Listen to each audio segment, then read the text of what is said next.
Құлагер мөлтек ауданына табан тіреген жәрменке көпшілікке қуаныш сыйлай алмады. Облыс басшысы Қырымбек Көшербаев нөкерлерімен жәрменке бағалармен танысып болған соң сатушылардың пиғылы өзгеріп сала берді. Осыдан кейін қала тұрғындары арзан бағаны таппай қалды. Жарменке дейді, бұл арзандатылған ештеңе жоқ, өзіміздің ауылдың бәсі ғой. Мұны несіне жарменке дейді, шамал арзандау қылмай ма? Қымбат. Шамал арзан қылмай ма? Ауылда да топ тұр осындай бағаменен.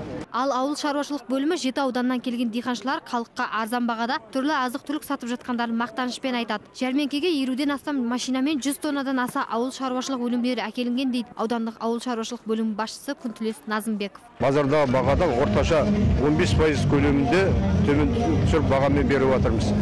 Кейбір жеке кәсіпкерлер орташа берген бағадан да онан да 5-10 теңге төмен түсіріп, заттарын халыққа ұсынып жатыр.